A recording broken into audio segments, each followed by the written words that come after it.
ماده چیست و چند خیلی میشده باشد؟ خب برای به این سوال جواب یافتن از روی نمونه مسئله های تستی در سال 2025 که در سامانه مرکز ملی تستی نشر گردیده است دیده میبراییم. رفتیم.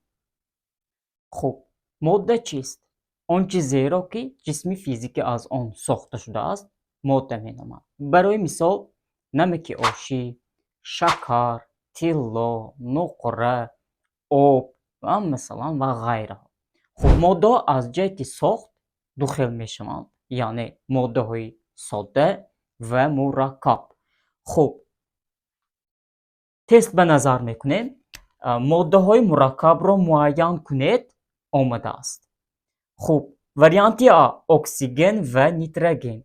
اکسیژن این ماده ساده می باشد، یعنی فرمولش O2 می شود. خب یا که نیتروژن N2 می شود.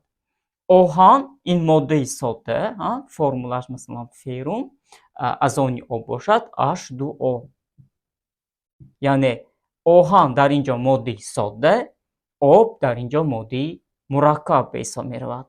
وریانت سه را نظر میکنیم. اکسیژن این ماده ساده ملخیت باشد. کپرم 2 OH 2 CO3 این ماده مرکب به حساب می رود. خب ملخیت یعنی فرمولش کپرم 2 OH 2 CO3 به حساب رود. آب یعنی H2O بوده است. خب یعنی جوابی درست وریانتی D را انتخاب میکنیم. خب تا رولیک های آینده سلامت و سربلند باشید.